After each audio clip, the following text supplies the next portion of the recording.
Welcome to the Geneva Press Club online for the presentation of a brand new survey about the impact of COVID-19 on the NGOs based in Geneva. Welcome to the representatives of the press and members of the club who are here on Zoom with us. And good morning to all of you watching us live on the Geneva Press Club's website, www.pressclub.ch, on our YouTube channel or on Facebook Live. The survey that will be presented has been conducted by the International Geneva Welcome Center, known as KG, and follows the same study that was done 1 year ago by the KG too. So it'll be interesting to compare the two studies. So what has changed for the NGOs in this crucial and strange year of sanitary crisis? What about their efficiency and their capacity of influence as the number of in-person meetings has dropped dramatically? And finally, key question, are governments still wanting to fund these NGOs? Will they survive the crisis? These are some of the questions that we are going to discuss today. So before going into the details of the survey, it's my pleasure to present you our excellent panel of eminent experts and actors in this field.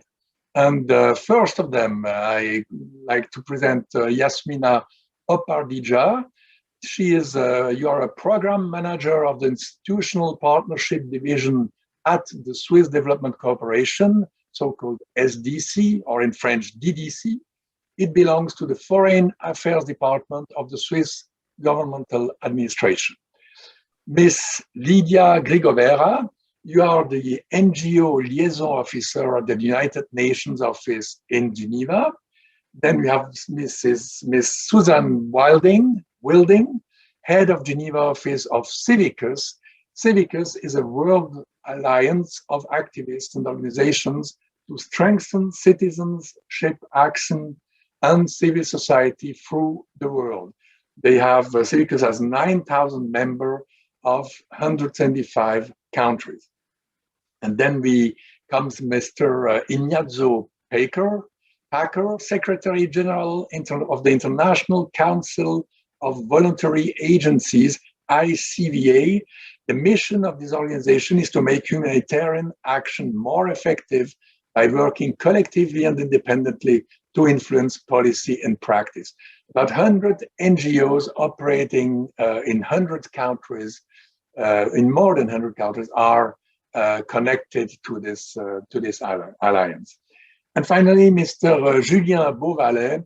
Julien Beauvalet is the head of the NGO service of the KG, of the International Welcome Center in Geneva, and will present us later on the survey that he was in charge of. But first of all, I have the pleasure to give the floor to our keynote speaker, Yasmina Opardija. Again, you are Program Manager of the Institutional Partnership Division at the Swiss Development Corporation. Thank you, Mrs. Opardija, to be here, and I give you the floor. I give you the floor, and I have to give you the mic too. So here we are. Thank you very much. It's a great pleasure to be with you today, and thank you for the invitation. As you have already introduced me, I will start with my short introduction. So I'm representing today SDC and the Institutional Partnerships Division, and we are working with Swiss NGOs. The SDC is working with different kinds of NGO. We are working with local NGOs, with international NGOs and Swiss NGOs. That depends on the context. Our framework for that cooperation is the Agenda 2030 and the strategy on Switzerland's international cooperation.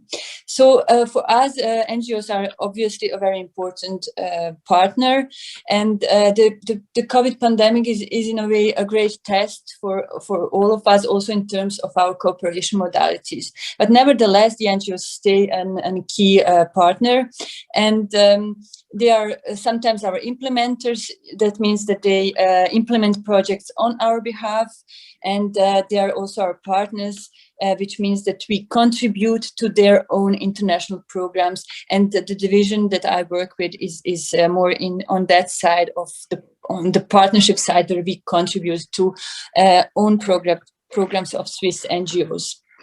So we are all aware of the fact, I think, that the Agenda 2030 and the SDGs we won't be able to achieve them without cross-sectoral partnerships, where NGOs are, of course, an important player, especially if we also look at the fields where NGOs work. Our partners work in very important fields of health, of education, employment. They provide access to basic services, access to justice, for example. And they also work with most vulnerable groups. And for us, that is also a key element of why we work with NGOs. They really reach those furthest on the margins left behind. And fighting of poverty is also at the core of our mandate. And we have seen with the pandemic now that they say there is a 10-year of a setback. Everything that was achieved in terms of fighting poverty has, in a way, has been lost. So there also the NGOs play a crucial role. And for us, Swiss NGOs especially, as I'm coming from that division, they are really important because they also enjoy a high standing in Swiss population. There is a high solidarity of Swiss population that they also channel through the NGOs. So even though Switzerland was also hit and is still hit by the pandemic, the Swiss population also continues to contribute to international efforts through Swiss NGOs as well. And we have seen this also in funding for some NGOs. The year 2020 was the record year when it comes to funding. And of course, we will see how this will develop. But the solidarity of Swiss people is still high, and we consider this as an important indicator. So how, maybe also to tell you something on how we reacted as Federal Department of Foreign Affairs and SDC. So our reaction was immediate, and our concern is really to mitigate the health, social and economic effects, not only the immediate effects, but also mid-term and long-term effects. We have our message on international cooperation now that is set for the period and approved for the period 21-24, and there the fight against poverty and sustainability, the Agenda 2030, or these elements are already enshrined in our message, and that provides us also the opportunity to work on a more midterm and long-term basis, not only with our NGO partners, but also on a multilateral level, of course, and also bilaterally with the countries that are also highly hit by the pandemics. Then what we also did, as we are providing program contributions to own programs of Swiss NGOs, how we reacted as an administration, we immediately said that the partners can swiftly and flexibly, based on, of course, documented needs, adjust their programs. So the budgets were maintained, and they could adjust the programs so that they correspond more to the needs that came from the COVID crisis. But then also, when we saw that in certain contexts and countries, the needs were very specific and that they are growing in certain fields, we also provided some additional funding for some of the partners, so that local health structures that are often very fragile could be supported also with the expertise that is brought by Swiss or through Swiss NGOs. But also, for example, what was important is reliable information, as we have seen that in some contexts, rumors or what is called infodemics, for example, especially in camps, in such settings, that this was also a great threat in the fight against COVID. And then we also supported projects that are focused on vulnerable, especially on children, to see it and to ensure that at least children do not drop out of school, or also that they are supported in terms of prevention of domestic violence. So the vulnerable persons were, of course, even more hit by the crisis. And so we tried to really react immediately there. Some of our Swiss NGO partners in Geneva or in this area are, for example, Terre des Hommes Suisse, or also MSF, Médecins Sans Frontières. They are located in Geneva, but also in Lausanne, we are collaborating with Fondation Hirondelle, who are also implementing important projects, and especially in the area of information. And I think maybe to conclude my first input, we really have to remember this is a global crisis, and it needs global and regional responses. And for us, cooperating with multilateral organizations like the UN, but also Swiss NGOs, and then also having that reach to the local level through our bilateral cooperation, but also through the networks that Swiss NGOs have locally. That is very important, and always also while keeping in mind that there is also certain Swiss expertise that can be used. So thank you for now. Thank you very much, Mrs. Opardija, for this introduction and for this very interesting comments. And now we go to Julien Beauvalet. Julien is the head of the NGO service of the International Welcome Center in Geneva, of the CAGI. And he is and was in charge already last year of this large survey, including hundreds of NGOs, and giving a little bit the state of the situation in this NGO world in Geneva. So Julien, thank you very much for this input, and the floor is yours. Thank you. Thank you very much for this kind introduction. I'm gonna share now the supported presentation. So yeah, thank you very much. I'm very pleased to be here and to be able to talk about the state of Geneva-based NGOs 1 year after the outbreak of the pandemic. So yeah, as you said, last year in May, we conducted a first survey that was an initial impact survey. And after 1 year, we decided to do another one to see what was the evolution. So 108 NGOs responded to the 50 and so questions that we sent in March. And based on those response, we concluded those conclusions. First of all, you will not be surprised that 97%, basically all NGOs are impacted by the COVID after 1 year, but more relevantly, 67% consider the overall impact of COVID-19 on their operations to be mild. And sorry to interrupt. We don't see the presentation, Julien. If you could switch on the presentation. I can see it myself, so why? I can see it, Tobias, but you have to put it full screen. Is that full screen now? No, it's not full screen. We can see the slides on the left side. Okay. But we can still follow. What can't you see? Huh? Okay. Now we are on your mail. That's not great. Okay, so let's shut down. Oh my goodness. Try to share again, maybe. I'm sorry. I will do it again. So we just wait a few seconds, and okay. This looks great. Yes, thank you, Julien. Yeah, because now can you see me? Yes. It's perfect. Okay.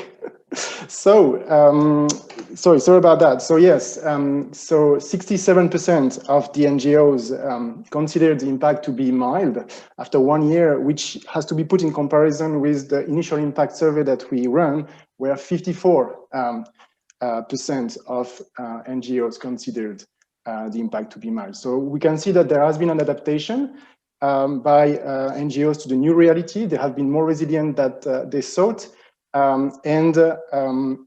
So that's rather positive news. Yet programs are severely disrupted, and in that regard, we can see that the challenges that were brought by the COVID-19 on operational capacities of NGOs are very diverse. Some NGOs had to scale down some programs. Some NGOs had to shut down some programs or to adapt them to through digitalization, because they were it was impossible to meet, impossible to go and travel to the field. And some NGOs, as Yasmina said, actually dedicated, reallocated their programs to address the COVID-19 pandemics. They were at the forefront of the responses to the pandemics, and that was something that is worth mentioning. So now, in terms of the impact on operations, but on their meeting, on the meeting side and conference side of International Geneva, like many other actors, the pandemics has forced NGOs to accelerate their digitalization. They have experienced a clear shift to online working methods in order to be able to continue working during these periods. And there we can see that 9 out of 10 NGOs actually managed to organize either whole or in part of the programs or the meetings and conferences that they were planning to organize in 2020. So this digital shift happened very abruptly, clearly, but still most NGOs managed to continue working in a different way. However, it is worth mentioning that most NGOs rate the impact of those virtual meetings as being lower or much lower in comparison to in-person meetings. They highlighted the fact that while they were able to increase accessibility and to engage with more partners in the field, actually opportunities for in-depth exchanges and informal discussions, which are 2 key elements of the International Geneva ecosystem, were very difficult and rather reduced in the online settings. So some NGOs felt that their impact could be altered, diminished if this setting, this way of working were to continue. Actually, interestingly enough, if the participation has increased, actually it was rather more an observation behind the screen than really a participation of civil society actors. So in terms of, it is not surprising then to see that 9 in 10 NGOs wish to resume to organizing in-person meetings in Geneva. The question was regarding 2021. Should the situation allow it? For the moment, obviously it is not possible yet, but there is a strong will by NGOs to come back to in-person meetings, interactions, and so on. Interestingly as well, 94% of the respondents are actively engaging with the United Nations and other international organizations. That is a key characteristic of the civil society here in Geneva. So we see that, and those NGOs are saying that 2/3 of those NGOs actually are saying that their relationship with the UN and other international organizations have been strained. It's not as easy to work, but they adapted and they continue to collaborate as much as possible. So now the impact on funding. There we get actually a mixed picture, because the really good news is that it seems that the sector as a whole didn't face a massive drop of revenues in 2020. As Yasmina said, actually some NGOs actually increased their budget and their revenues in 2020, thanks mainly to the generosity of the public donor and the stability of the public funding. Interestingly as well, 57% back in May 2020 feared that they will face a drop of the budget in 2020. So there is a 20-point difference there, which shows that actually NGOs managed to raise more funds than they thought. They were more resilient, the donors were more flexible. So actually the year 2020 was not as bad as expected. Yet 42% of NGOs didn't reach their budget in 2020. So we see that there has been a gap in terms of fundraising efforts and capacities and ability actually to raise those funds. And we see that among those 37% that faced that saw their revenue diminished in 2020, half of them faced a really significant loss. So there are some critical situations, not system-wide, but still on an individual cases, there are some situations that are critical for the future. And I'd like to say as well that if the budget situation is still okay, was still okay in 2020, it is still an abrupt end to the growth of the sector, because in the last few years, the NGOs' budget were actually rising quite a lot, and there in 2020 it has stopped. We thought it would be interesting to see what was the kind of sources of funding that NGOs in Geneva receive, because actually it may explain the future and the sustainability of NGOs.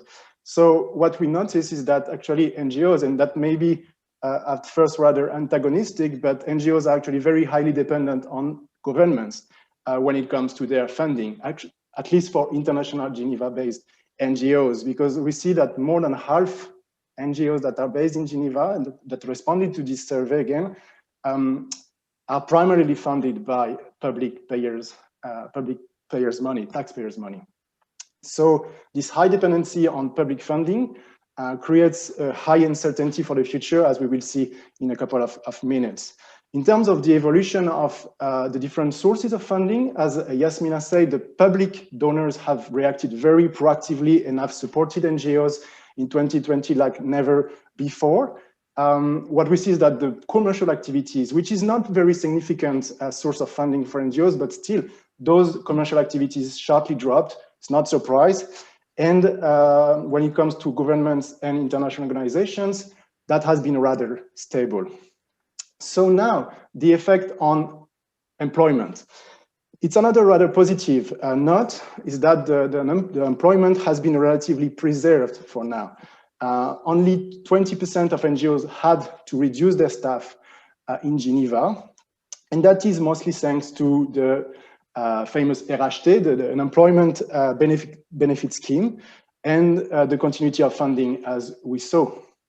So if we look at the kind of jobs that have been cut, first, internships have been widely cut, mostly probably because of the work-at-home policy, where it was not very easy to take interns on board, and back-office administrative function as well have been cut. When we look at 2021, more than 2/3 of respondent NGOs share that they will keep the same staff level. So there again, there is some stability, at least in the short term.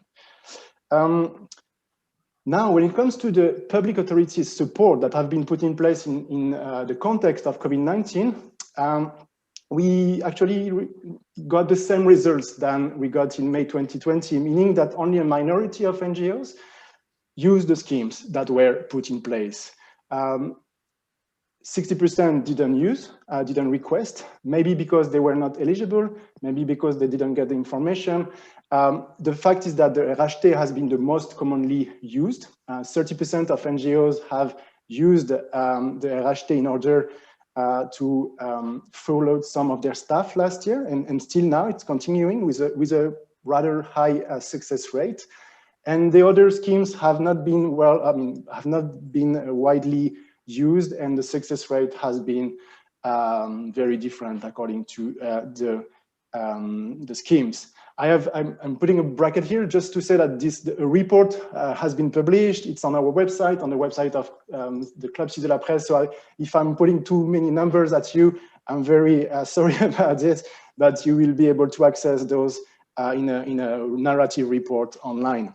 Another thing regarding the public authorities' support is that even if NGOs are very appreciative of the support that have been put in place, there was a common feeling that actually the support, the schemes were not adapted to the NGO funding and business model. So there was a sense of frustration in that regard, and that we got in May 2020 as well. Obviously, it has not improved in 2021. Nevertheless, NGOs highlighted some very positive outcomes. I mean, some positive outcomes came out of this 1 year of trouble. The first one is that the NGOs, first of all, they were at the forefront of the response to COVID-19. So it gave them a kind of legitimacy by their partners, their donors, and so a recognition of their work. And they were able to adapt and innovate through digitalization To be fair, there was an overdue leap, a digital leap that they experienced, which led to some efficiency gains that will probably last. Some NGOs took the time to reflect on their work and on their business model in order to stay relevant in the new normal. And finally, a lot of NGOs highlighted the fact that the inability to travel to the field brought some positive environmental impact and a better life balance, work-life balance for their staff. And this work from home policies that today is mandatory will probably stay in the future. Let me conclude with a few words on the perspectives, on the looking forward. There we see that 1/3 of NGOs consider the situation as posing a significant risk today. Back in May 2020, they were 50% to do this same assessment. So there again, the resilience and adaptation of NGOs is there. Less NGOs consider the crisis to be severe, to be significant. Yet, interestingly, a lot of NGOs are actually saying that the worst has not come yet. Only 30% estimate that the worst has passed, and 42 estimates that the highest danger is yet to come. This is probably due to the fact that the structure of Geneva-based NGOs highly dependent on states, and therefore with an effect, a delay, let's say, in the effect of the funding that they receive, and the fact that 2020, again, in terms of fundraising, was a very difficult year. But as the fundraising cycle of NGOs is put today, the consequences may be not this year, but in 2022 and forward. And lastly, and to conclude here, I would like to say that we sensed, or we received, a rather pessimistic outlook looking forward, especially given the relatively reassuring data that we just saw. But NGOs actually are sharing the fact that they fear that the Geneva ecosystem may be put at risk, mostly because of a reduction of the density of actors and the density of in-depth, in-person discussions that are taking place in Geneva. And so that is, I think, an interesting and very important thing to keep in mind. And that, yeah, only the future will say what will happen. Again, I'm done for my presentation, but the report is available on our website, and we are available to provide further information and details if needed. Thank you. Thank you very much, Julien, for this very interesting presentation. And we can feel that there is some anxiety for the future by the NGOs, but at the same time, they went better through the first part of this crisis than they thought one year ago. And very interesting points that we are all going to discuss now with our panel. So if I perhaps would like first to state that there were a lot of figures in this presentation, but you can find the detailed report on the website of KG or of the website of our website at presseclub.ch. You will find the full report and go and look. It's very interesting to look at all the details of this report of the International Geneva Welcome Center. So thank you very much. Now let's go to discussion. Perhaps first I would like to ask you, Susan Wilding, from head of the Geneva office of Civicus, explain us how you what was the impact on your organization and how you lived this year of COVID-19? What were the difficulties for your very own situation? Thank you very much, Pierre, and thank you for organizing this important discussion. From our perspective, of course, being an alliance of, as you mentioned, over 9,000 members across the globe, our role in Geneva is really to connect our members with the international mechanisms, especially the Human Rights Council. And so for us, the biggest challenge has been playing that role of bringing the voices, the vital voices of civil society to the Human Rights Council.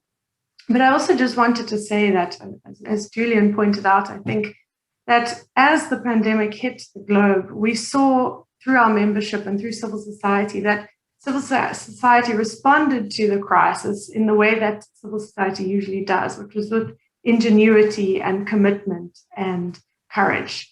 And we saw that as much now in terms of trying to navigate these challenges as we have in the past. So for us particularly, as I mentioned, we've seen already how vital civil society's role is in the council, specifically the Human Rights Council, in how civil society is able to better explain the situation that they're facing in country, the human rights abuses in their specific situation, without the need of an international NGO to filter that message on their behalf. And with this travel restrictions and the move to a virtual world, which the pandemic necessitated, we had challenges, of course, to bring those voices directly to the council. And we have had to play more of a interlocutor role. The other challenge has been that for our members and activists, when they come to the council, not only are they able to bring their own message, they're also able to build solidarity with NGO networks when they come here and meet them in person, to meet with diplomats, to build strong advocacy links. And all of that we've seen fall away, sadly. There have been a number of opportunities as well. Of course, moving to the online world has allowed many organizations to follow the council more closely, being able to engage. But that has also had its adverse effects, and where there's a digital divide, so especially activists in the global south don't have access to the technology, they've have had an even bigger challenge. And then one other thing I wanted to mention that we noticed specifically at the council is that negotiations have changed significantly, in that diplomats are very wary of negotiating online.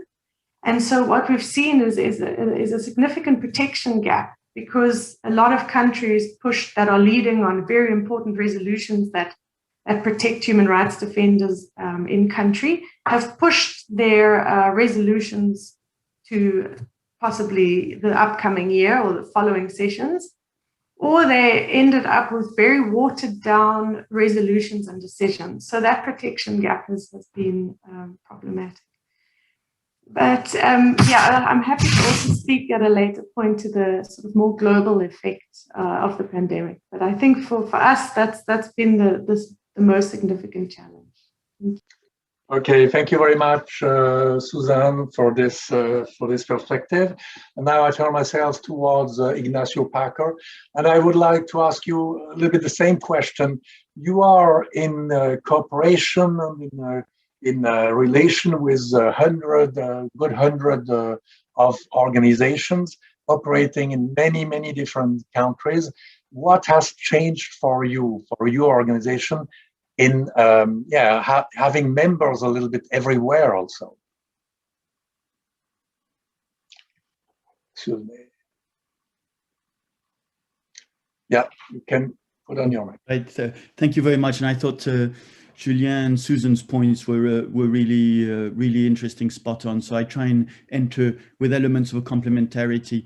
And as you said, Pierre, it's good to know from what perspective I'm coming from. So it's the secretariat that works, as you said, with humanitarian organizations. Yes. So there are 130, but we have an outreach to over 8,000. So of course we've been very much called into here to step up. So IGVA, as a secretariat, we're amongst the ones who have a deficit in closing the year, because we have invested some of our very rare reserves to be able to scale up the capacity of bringing local voices, national organizations into the conversations here in Geneva. So we are among the 37% of the organizations that do have a deficit. The the full network of our organizations the operational footprint weighs $20 billion. So it's considerable, and IGVA is a considerable player in the discussions with the permanent missions, with the UN, but also trying increasingly with the private sector around humanitarian issues. How did we respond? We responded, I would say, very rapidly, and here I focus very much on Geneva, because early beginning of February, we had a delegation of 10 Chinese NGOs, because we do the diversity of the outreach. This morning I was speaking to the Kuwaiti NGOs to see how to bring their voices to Geneva. So it's not necessarily more of the UK's or the French. It's the Turkish, the Indonesians, the Chinese, the Kuwaitis. How can they also bring their contribution to the International Geneva? And so early beginning of February, we saw that only half of the delegates from China were able to come. I said, oh yes, there's a question of a virus. So actually the Confederation decides on the 16th of March for a lockdown. On the 18th of March, we have our major event of the year, which is our annual conference, on which, and this is just to illustrate the agility that Susan was talking about of NGOs, the agility to adapt. And this is just one example of how we transformed then an annual conference for the 18th of March 2020 for 1,300 participants, and doing that fairly rapidly. Of course, now this is what we all do. But if I look at the way the IGVA Secretariat has developed its capacity to reach out to a diversity of actors, that is the big victory of what has happened to us. We have, of course, hundreds of meetings on Zooms. We're just fed up. We're just eager to be able, as Susan said, it's so important that we are back talking one-to-one with the permanent missions, with the UN, and bringing voices back here.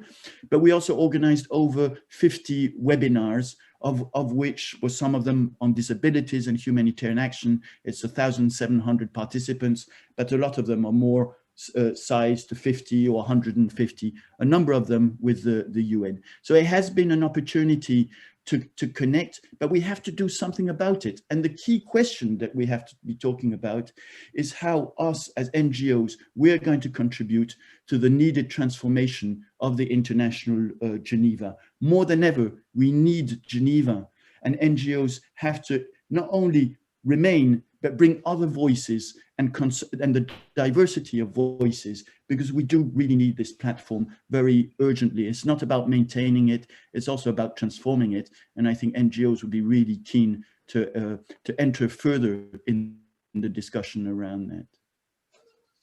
Thank you very much, Ignacio Packer, for this view, very interesting. And now I go to Lydia Grigoreva.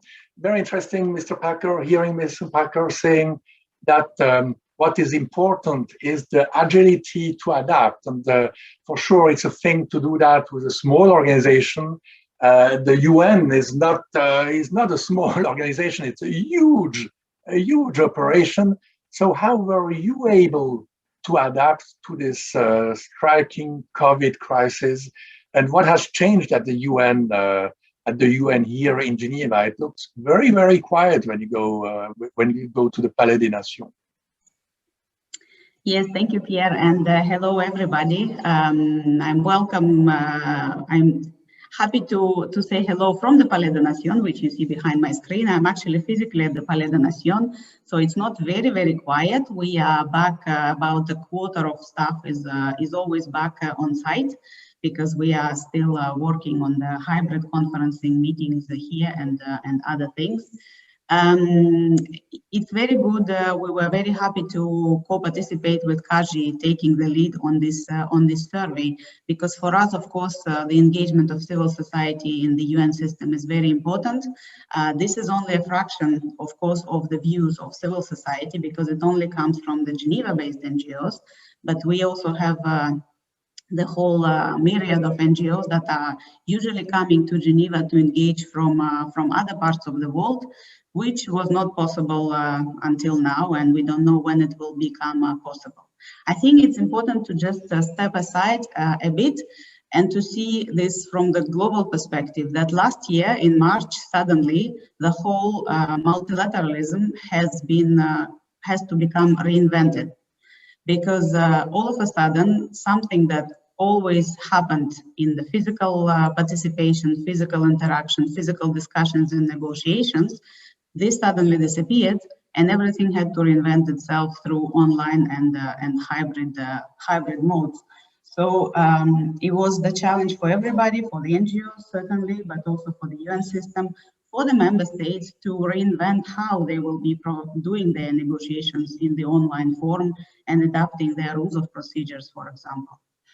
Throughout the pandemic for the UNOG, it was, of course, the priority to, first of all, protect our health and well-being of everybody on site in the workplace, while trying to accommodate as much as possible the UN meetings that are approved by the General Assembly.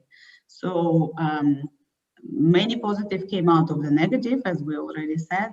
And for example, the Human Rights Council that Susan was referring to before, it was able to complete its program of work for 2020, and it also started its program of work for 2021 with having the full session completed online. Well, it was hybrid, but of course most participation happened online. Of course, for the NGOs, they lost a lot of tools in their advocacy toolbox on how they engage. Because even with the Human Rights Council, it was possible for NGOs to deliver the video messages to the Council, but it's a very, very limited kind of engagement. It was not possible to organize side events at the Palais des Nations. It was not possible to interact with member states and other delegates and build the network. So that was, of course, the downside. But on the other hand, this also gave UN the opportunity to build its own toolbox on how to operate its operations online. And I mean, we were at UNOG, we were the first UN duty station to resume all our official meetings in June last year. And for 2020, we had only a third of the meetings that are usually taking place at the Palais des Nations were able to be conducted, but that's not negligible that this could happen, because we were building our own mechanisms on how the engagement could happen. In terms of the NGO participation, I already spoke a bit about the Human Rights Council. Interestingly, the annual designation of the NGOs to UNOG, which happens every year, we saw that there was actually an increase of 10% of the NGOs that were accredited to UNOG in 2020. The number of representatives themselves decreased by 20%, but the number of NGOs themselves grew up by 10%. And that is despite the fact that there were no new NGOs that were given the consultative status with the United Nations. Because so how do you explain that, this point? Well, first of all, I explain that because there is still a growing interest from NGOs to participate in the Human Rights Council, and the annual designation is the prerequisite for participating in the Human Rights Council. Mm-hmm. So NGOs probably could see more opportunities for themselves, maybe to engage through the online platforms as well, because the participation happened online, so they could do it from everywhere else. Okay, so maybe that's the explanation. But of course, I mean, out of the positive, we saw that the digital divide that Susan was talking about, that has a big impact, and we just need to remain attentive of these concerns for the future. I'd like to have the reaction of Yasmina Opardia from the SDC. We said here in this discussion that some NGOs were even more active than before, and some were in difficulties. First, has there been new NGOs that were created during that time because the needs were different or even larger? Is this? Do you know anything? Have you supported new NGOs? To our division, we have supported NGOs that applied for program contributions, and they applied for them before the crisis. So when we were evaluating the programs and granting the program contributions, we already had a pool of NGOs that were kind of applying, and we were assessing them. Then they were granted the program contributions.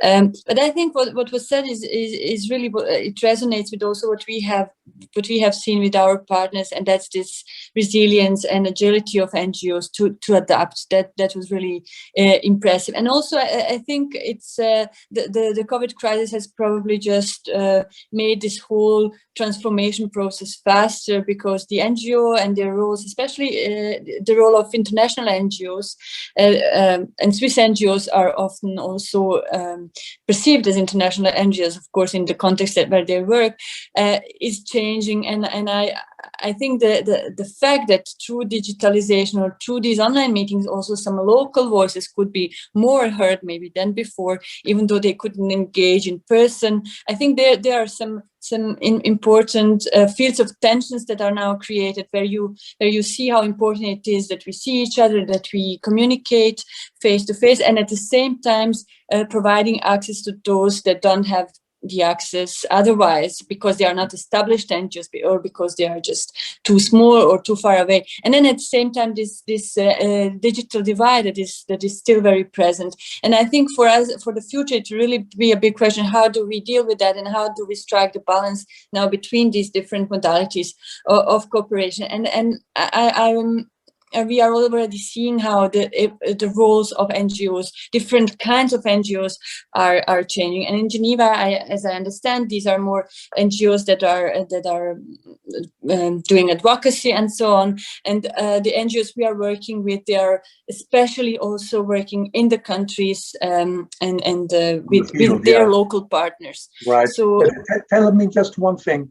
Which NGOs, in your views, are most threatened today? Is it the NGOs that are doing advocacy here, or is it NGOs in the field, in the countries in the south? Or I think it really depends on the framework condition. I mean, we have and Civicus Susan can maybe more talk more about that. But we have seen in some contexts that the governments have been kind of taking the more restrictive approaches and becoming more authoritarian with the COVID, with the possibility to impose, to bring restrictions of movement and so on. So I think there are some aspects of how NGOs are dealing with these measures and how these measures are impacting their functioning. And this really depends on the context. I think you can't make a generalization because there are some results also and research about that, how countries react and how they sometimes also maybe misuse this situation of crisis in order to put pressure on NGOs. But really it depends on the context. And I think this innovation, maybe just to come back shortly, the innovation aspect, I think it's really important. I guess there is, when you are in a comfort zone and everything is going as planned, then you just do your job. And then there is even in our private life, there is a crisis, and then you have to kind of survive and you have to reinvent yourself. And the same is now obviously happening here. And probably the smaller NGOs, they will have to see, how do we move forward? How do we maybe better cooperate? Is it better to pool some resources, for example, in terms of infrastructures? We have seen that our NGOs who now have joined alliances, for example, because they are smaller, but working in the same country or working in the same thematic field, they have now decided, okay, let us share premises, infrastructure, or cars, or whatever. So I think this crisis will lead us to rethink our modalities. Okay, thank you. Mr. Packer, Ignacio, could you explain, one has the feeling that a lot of energy is spent in digital engagement, digital intervention from the NGO, but isn't this just adding to noise more than real concrete impact of actions of those NGOs?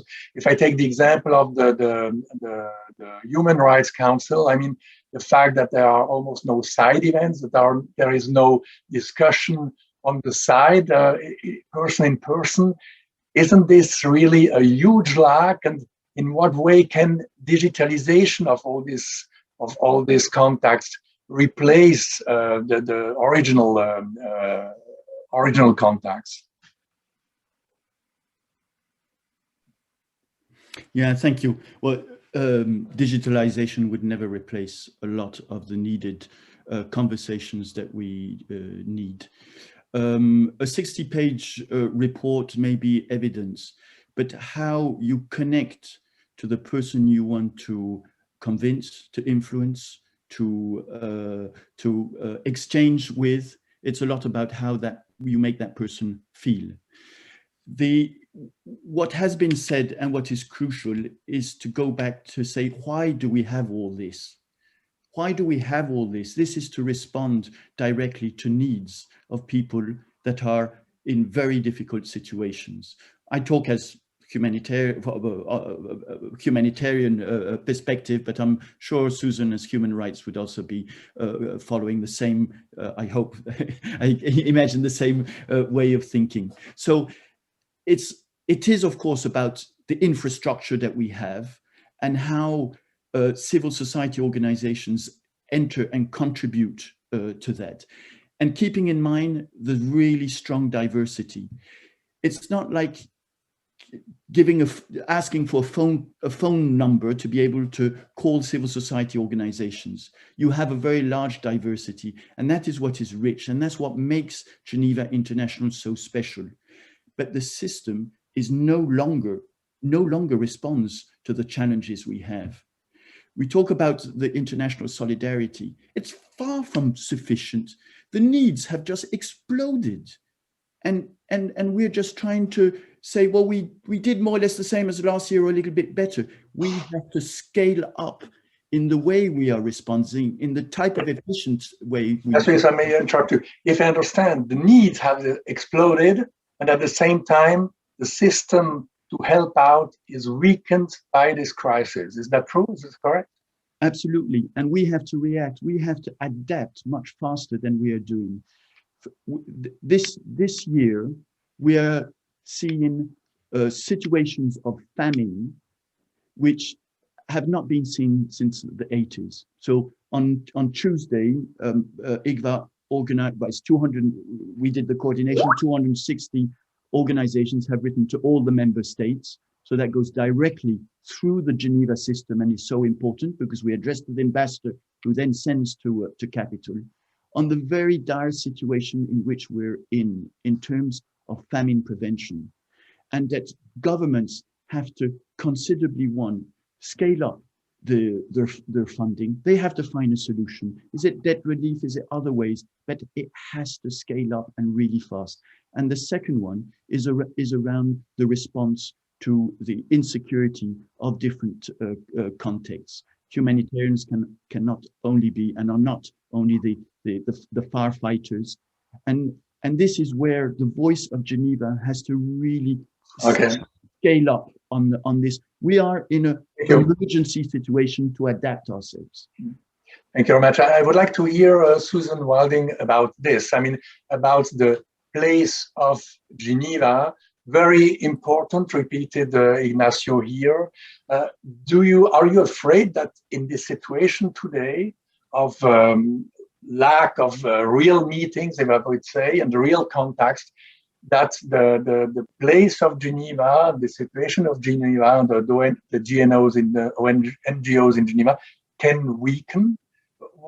How do you feel the situation is right now in Geneva? I think here in Geneva, for obviously mostly INGOs, the international NGOs that are based in Geneva, I can't speak specifically for the Swiss national NGOs, apart from the NGOs in our alliance, which are mostly global South-based. But I think the role for Genevan INGOs is more vital now than ever. I think, as Ignacio says, it's the crisis is only, the pandemic, I should say, has only exacerbated and accelerated challenges that were already being faced by civil society. And one of them, Lydia was speaking about earlier, about the restrictions on civil society globally. And Civicus has been monitoring this over time, so we can see substantially what's changed. And a lot of governments in their response to the pandemic have actually restricted the ability of civil society to operate and to respond to the crisis. And they've done so by restricting civil society, well, restricting what we call the fundamental freedoms, or the ability of civil society to take action, to speak out, and to organize. And so I think the role of NGOs in Geneva and the role of the multilateral systems in Geneva is more critical now than ever. And I think NGOs, organizations based in Geneva, need to utilize that and leverage that to address the crisis globally. Thank you. Now, Miss Yasmina Pardija, let's talk about funding now, because this is the nerf de la guerre, as we say in French. I mean, it's really very important.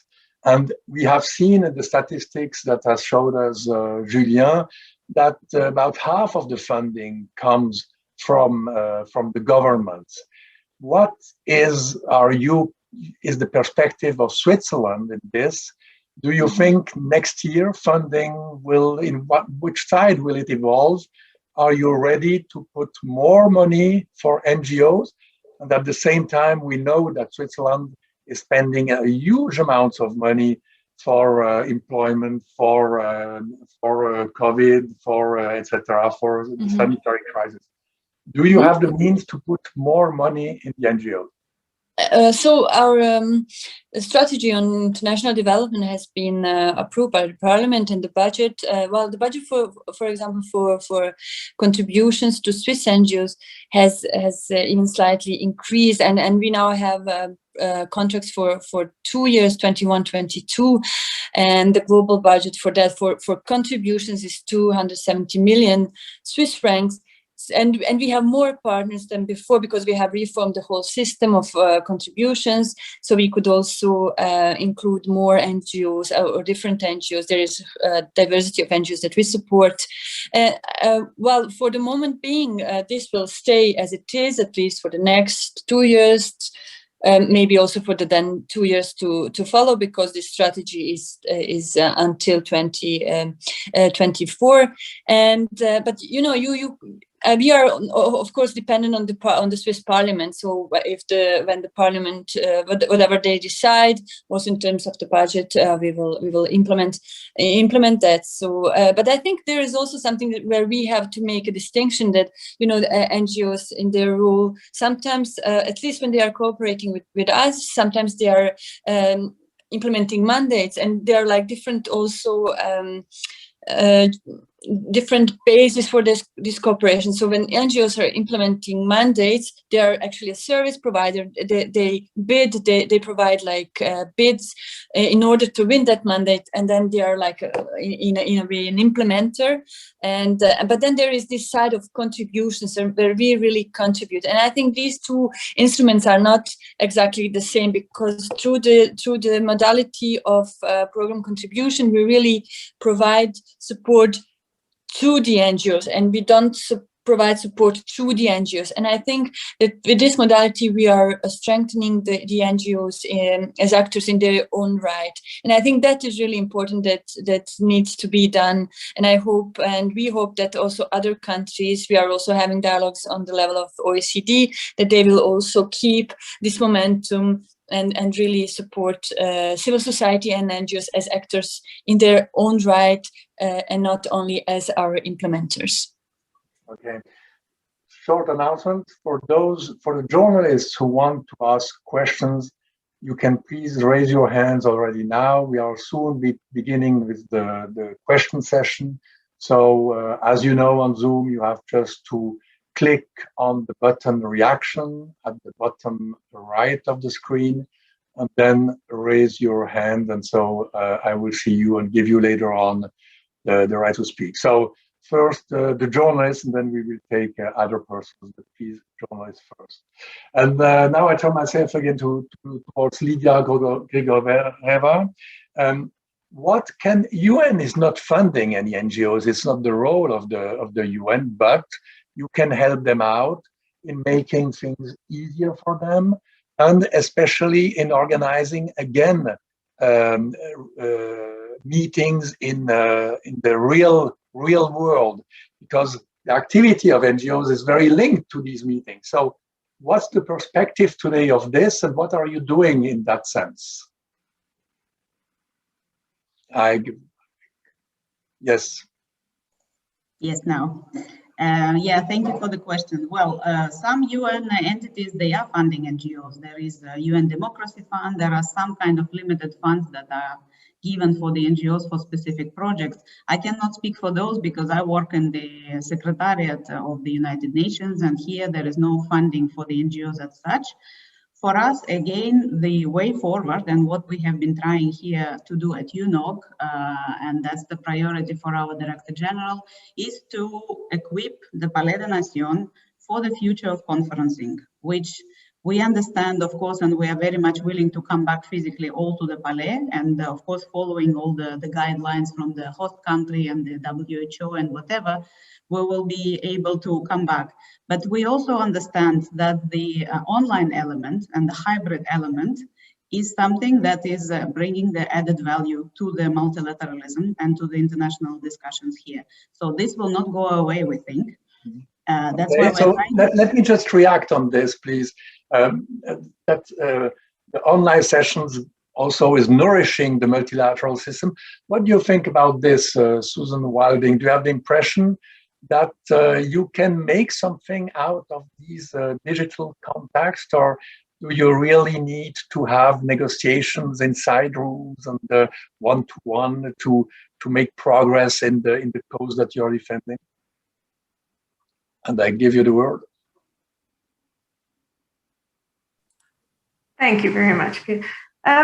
No, I think the hybrid model would actually be the ideal, because the opportunities provided with the online participation, as Lydia was talking about, have been significant. We've had, and I think that increase also, as we were mentioning earlier about NGO participation, is due to this, because there are many NGOs who have ECOSOC status, or maybe even through NGOs who have ECOSOC status and are able to engage, don't have the resources to travel to Geneva. Of course, Geneva is a very expensive place to come, to pay for flights and per diems and hotel stays. It's very costly.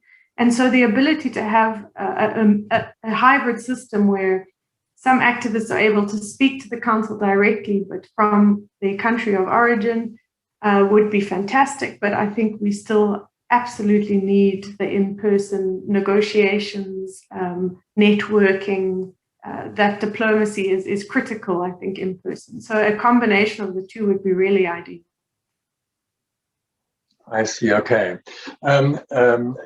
Yasmina, I'd like to know, one of the threats now is that 1/3 of these organizations say they have used the RHT, that means the help for their employees to be paid even if they have no work.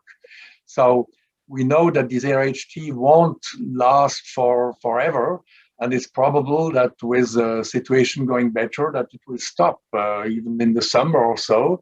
What will happen, you think, with NGOs that have no more this help? Can we foresee a collapse of some of them, or what do you think? I think the best would be to ask them, because they have really the full picture, and yeah, I can't really make any predictions there. Yeah, sorry. Okay, I understand.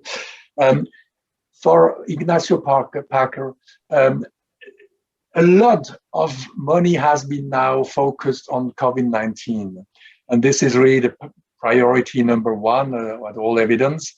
Does it mean that there are in certain fields a lack of money today, the money having been diverted from usual focus on this new focus of COVID-19?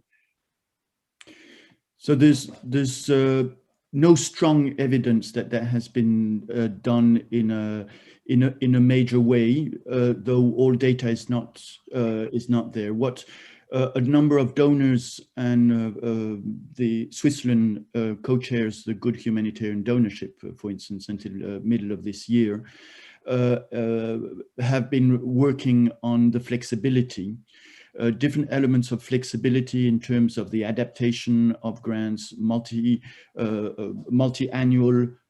grants, the questions of overheads and so on, the questions also of due diligence and reporting for the simplification.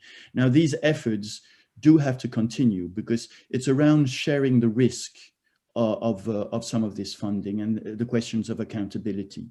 But in no way do we have sufficient funding to be able to respond with the existing system to the unfolding humanitarian issues that we have, or not even to catch up the over decade that we have lost on the trajectory for the SDG objectives. So we have to really think out in a different way. And what comes out as extremely strong, and it's not new, of course, is the local actors and how the local actors do respond on this solidarity efforts. The complementarity of the international NGOs, the national and the locals is very clearly there, but has to be thought through again. This has been on our agenda for so long, and the COVID has to offer that possibility to accelerate. It's not about COVID, it's worse to come. It's with what is going to hit us in terms of humanitarians, with the climate crisis, with the challenges with biodiversity. So that's why it is more than talking about, are the NGO offices in Geneva going to survive? Because actually that's what we're talking about. We're not necessarily talking about the NGO itself, but the office in Geneva. And I think the Swiss authorities could go one step further in making it more attractive for additional actors to come to work on collective voices. Certainly a strong recognition of what the Swiss authorities are already doing. And I would just take one example in terms of that question of the digital divide, where the Republic and the Canton of Geneva, in supporting a program which is on NGO fora. These are the national organizations in some of the contexts like Nigeria or Bangladesh, how they are supporting to narrow this digital divide. So it's not only thinking what investments should be done in Geneva itself, is how can also a network of Nigerian NGOs connect with good conditions to the conversations in Geneva. And very concretely, what kind of measures would you see the authorities of Switzerland or Geneva have to take?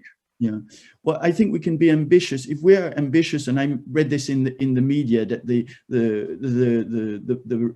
Palais des Nations, the constructions is budgets over 600 million. I mean, a small proportion of that, for instance, to support networks of NGOs in some key countries to be better equipped to enter into the conversations. Because we have talked about that we have increased the diversity of people on the call, so not necessarily in the interventions on the call, but we can do that further with very low investments, in my understanding. I would also call the Swiss authorities to see how they can influence the private sector here in Geneva. I find it's legal, but it's not moral that a real estate increases the rent of an NGO during the pandemic. I find it extremely difficult in the way some of the banking system does operate and charges NGOs. These are other elements that are linked to the private sector, which at the end of the day, the NGOs with offices in Geneva, they're not managing the budget of the operations, to some exceptions. They're operating expertise, so human resources to be connected, office costs, and then events. The group from IGVA, so we're 26, we are working now, working on shared services, shared space, and so on, because it's not only complaining, it's also Ignacio, thank you. Very interesting remarks. I really would like to have Yasmina, yes, please just answer and tell us how do you react to this? Well, I think these are all good comments, valuable comments, and I think what's really important, for, at least when we are thinking about our cooperation with the Swiss NGOs, we really go from the needs, from the population that is suffering, and what we are also trying to do more and more recently is to bring the different NGOs together and to also promote this joint learning. And maybe this is really just like an ad hoc idea. Maybe the NGOs that made it possible to increase their budget, it would be interesting to hear from them or to learn from them, maybe in another forum, how they did it. Is it also that the communication has changed, the whole fact that there is social media, that young people are communicating differently, and maybe there is also room for joint learning and improvement in order to attract people. And then also another aspect that was mentioned is this aspect of accountability. And there we have also seen that also our partners, and then we as contributors as well, are very quickly today also in the spotlight, in the public spotlight, as soon as there is something that happens in the world, something in terms of how they manage the risks. I mean, the NGOs obviously today have to invest much more also in these kind of questions. How do we manage risks, be it in terms of sexual harassment, be it in terms of corruption. One such scandal can really influence a whole sector when it happens, and different actors. And I think that this is really a crucial time to come together and see how does the business model of an NGO change, the role and its business model and its cooperation with the other actors in the system. Thank you. Yeah, interesting. So you're pushing the ball, if I can say, to the NGOs also, and I would like to listen to Susan Wilding. How do you react to this? How do you reorganize yourself, your alliance with other NGOs, so that they are more efficient, that they are really making a risk assessment too? How do you react to these considerations of Yasmina Pordiccia? Thank you, Pierre. I think, quite honestly, civil society does this naturally as a resilience tool. We tend, whenever we're faced with a challenge, to sort of band together and form networks and coalitions and look at ways, as Ignacio was saying, it was already looking at ways to do the shared spaces and things like that. So I think that comes sort of naturally, but can be encouraged by alliances like Civicus, to our membership, and to help build tools for resilience and looking at ways in which they can react better to these challenges. Thank you. And now turning towards Lydia Grigorieva, Ignacio said, yeah, why don't we divert actually a part of the monies going to the buildings and construction that are done right now in Geneva for the UN. There's a lot of money, billions invested also by the Swiss government. Would you be ready to divert a part of this huge amount of money to the NGOs? Would you think this makes sense? Difficult question, I know. Yeah, nice question. Well, the reconstruction and the renovation of the Palais de Nation, that's something that was decided by the UN member states, and they have taken a decision at the General Assembly to have that renovation. So I don't think that it's possible to divert that funding now to something else, because of course, in a different scale of priorities, this is also a priority to preserve the strategic heritage of the Palais de Nation. This is what was decided by the member states, and the works are being pursued now. Despite actually, we didn't speak about the funding. We spoke about the funding for the NGOs, but the funding for the UN, we also had a major liquidity crisis, which has been, That's right. Coming like a snowball, and last year it was very big. So the whole crisis with the COVID and also with liquidity situation at the UN is also not great. So I think that since you speak of strategic heritage plan, this is continuing. We are trying to minimize the disruptions that it would have on the conferencing. There were temporary conference buildings built at the Palais des Nations to host, have additional capacity to host conferences. And the renovation of the historic part of the Palais is already starting. Mm-hmm. Ignacio, perhaps first, all the journalists that are on Zoom, just ask your question, raise your hands. You can do that in clicking reactions at the bottom of the screen, the very right button. Just click there and you can raise your hand. Don't hesitate. There are a few reactions by discussions, by the chat, but I would like to hear you directly through the sound system.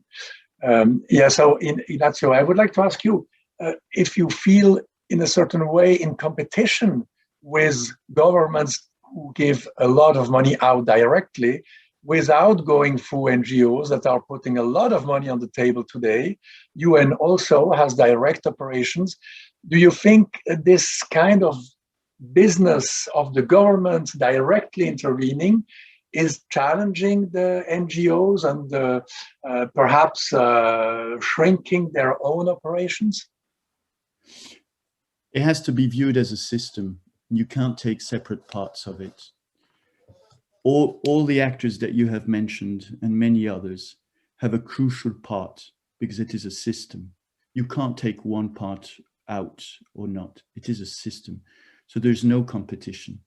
And I think, to take an example, because I sit on the ISC principles meeting, so this is the coordination mechanisms for the UN agencies, the Red Cross, the Red Crescents, and the NGOs. Never have we had so much collaboration. Have we done so much thinking on how to get the resources to the frontline organizations? Now, we have not necessarily been very successful because we are within a system that constrains us to do more. We should also be looking at what is parallel to the system and that is growing in importance. And that has to be welcomed.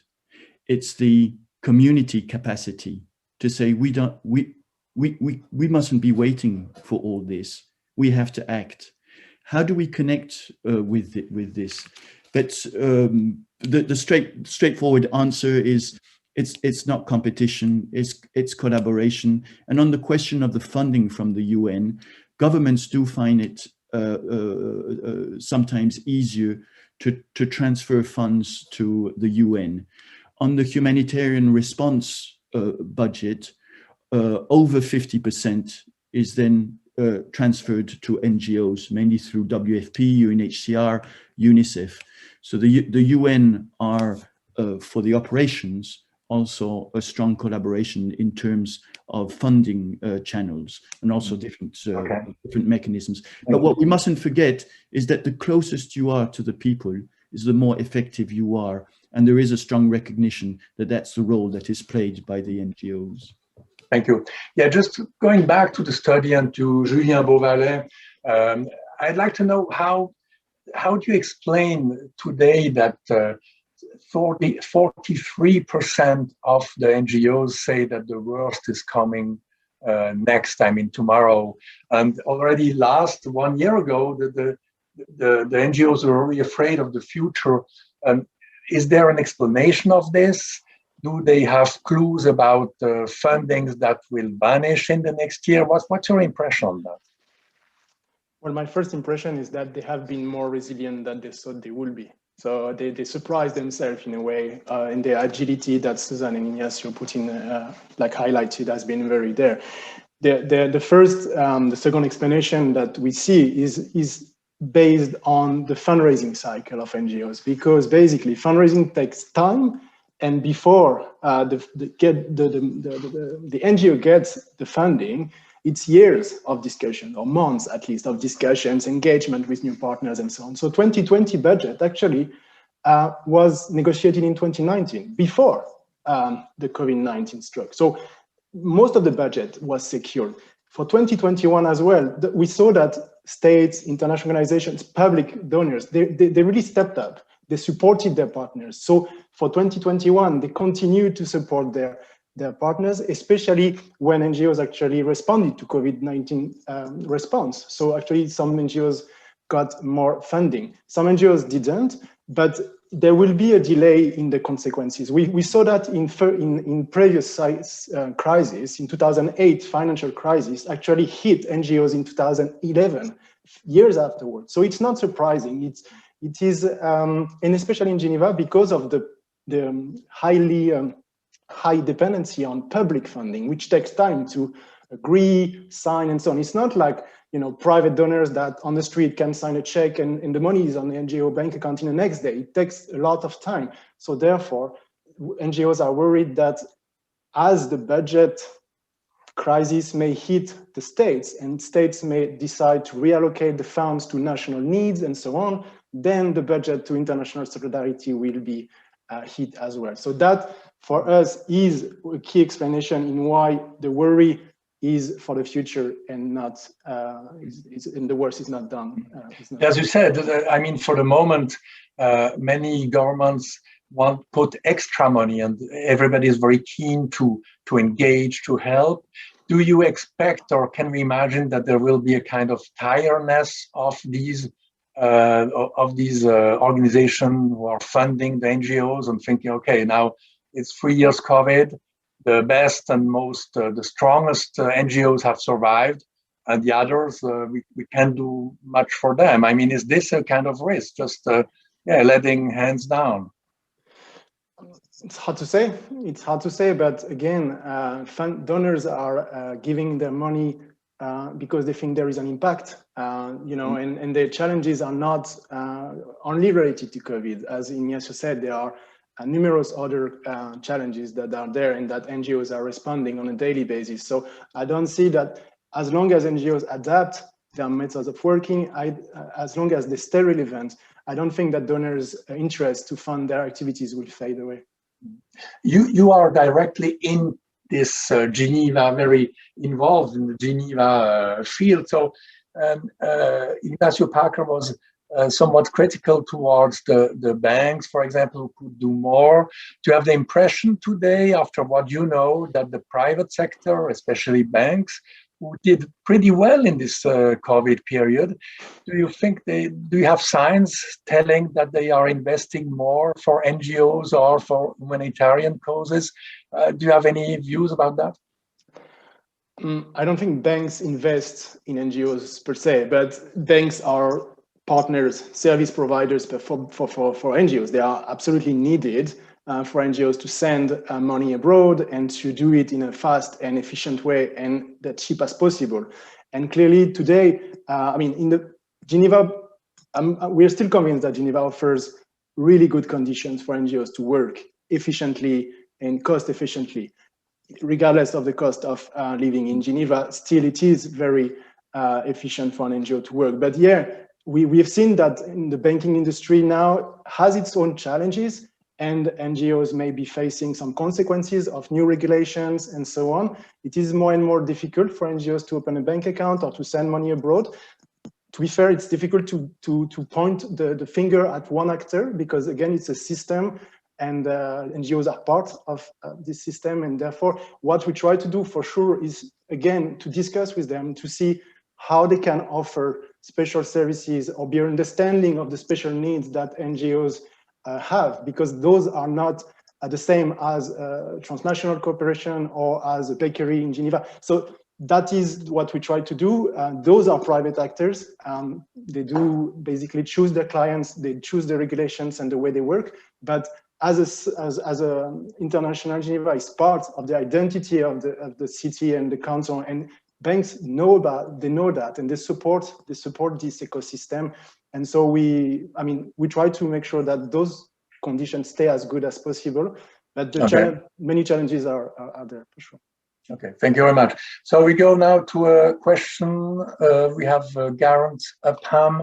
Please activate your microphone and ask your question. Tell us who you are and for what organization you're working.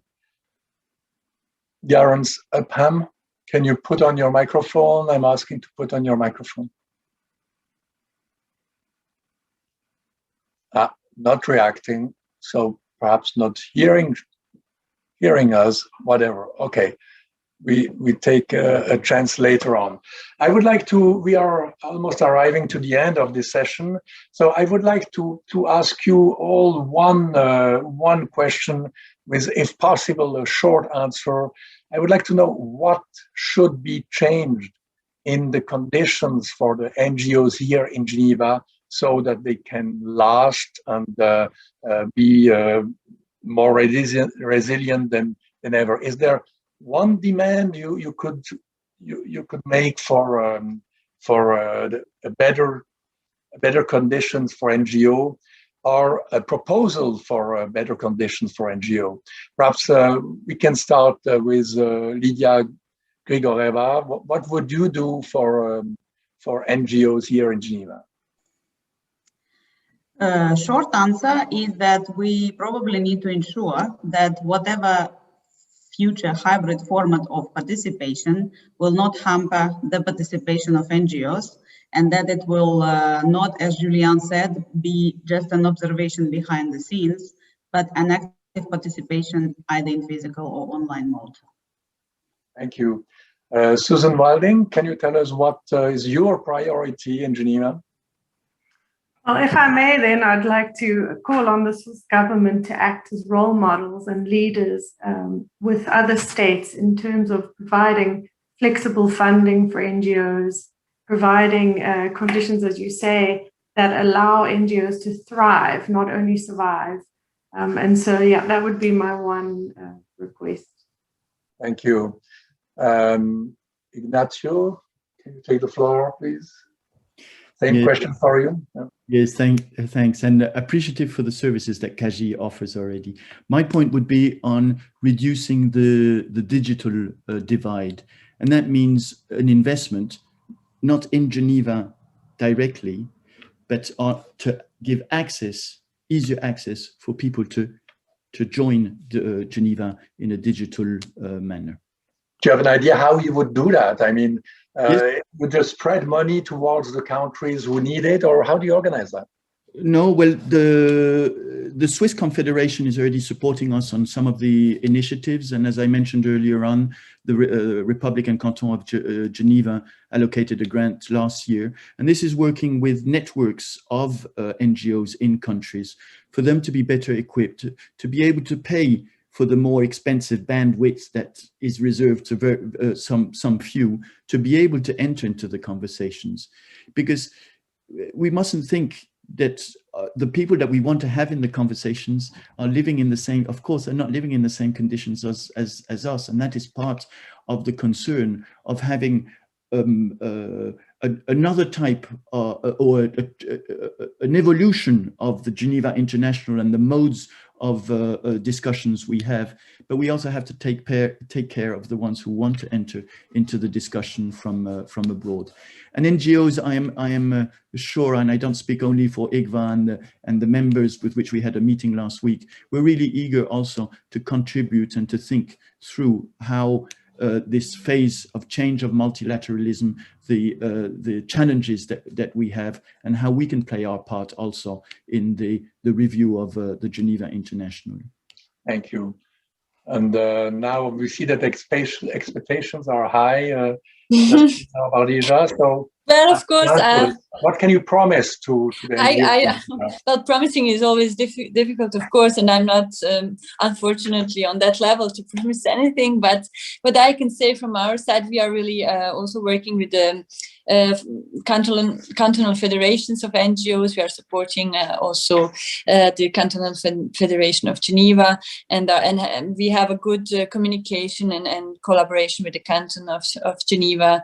And I think we all really, as a system players, have to remain open-minded and also diversify. I think for the NGOs, it's really important to diversify also their partnerships, to also go and see and explore what is possible possible in terms of collaboration with the private sector, but then also to diversify the financing. As I said in the beginning, the Swiss people, regardless of what they pay as taxpayers, they are still very solid. There is still this strong solidarity and willingness to contribute. So I think there are many challenges, but at the same time, still many opportunities for all of us. And our roles are changing and the times are changing. So we all have to be open-minded as different actors, not only one side of the government, but all of us. Thank you very much. I think we're going to wrap up this session here. I really want to thank all the speakers for their input. We could see that it's very difficult times, but the last notes were also notes of opportunity. Things are changing. All have to adapt, the governments and the NGOs too. And but the system is still here, is still pretty strong, is still funded. At the same time, anxieties and fears are there for sure. We live in very unstable times, and this can be seen for sure also in the International Geneva. And I would like to thank Julien Beauvalet and the CAGI for presenting here this very interesting study about NGOs in Geneva from the CAGI, Geneva, the International Center, International Geneva Welcome Center. I'm sorry, I get it. International Geneva Welcome Center, CAGI. So you can find that study full size with all details on our website, www.pressclub.ch. There are a lot of charts, very interesting. Don't hesitate to go there. You can find it on the website of the CAGI too. So you are very welcome here to the Press Club. You can watch this video again. I'm sure you're interested to watch this video again on our website, again, pressclub.ch. It will stay there. You can also, if you want to publish it on your website, you can ask us and we can give you the rights to publish this video on your website if you have a constituency that is interested in all those cases or extracts of this video. So again, thank you very much, and I wish you all the best and forza, as we say here in Geneva, for the future times, and it's difficult times, but we are going to make it. Thank you very much.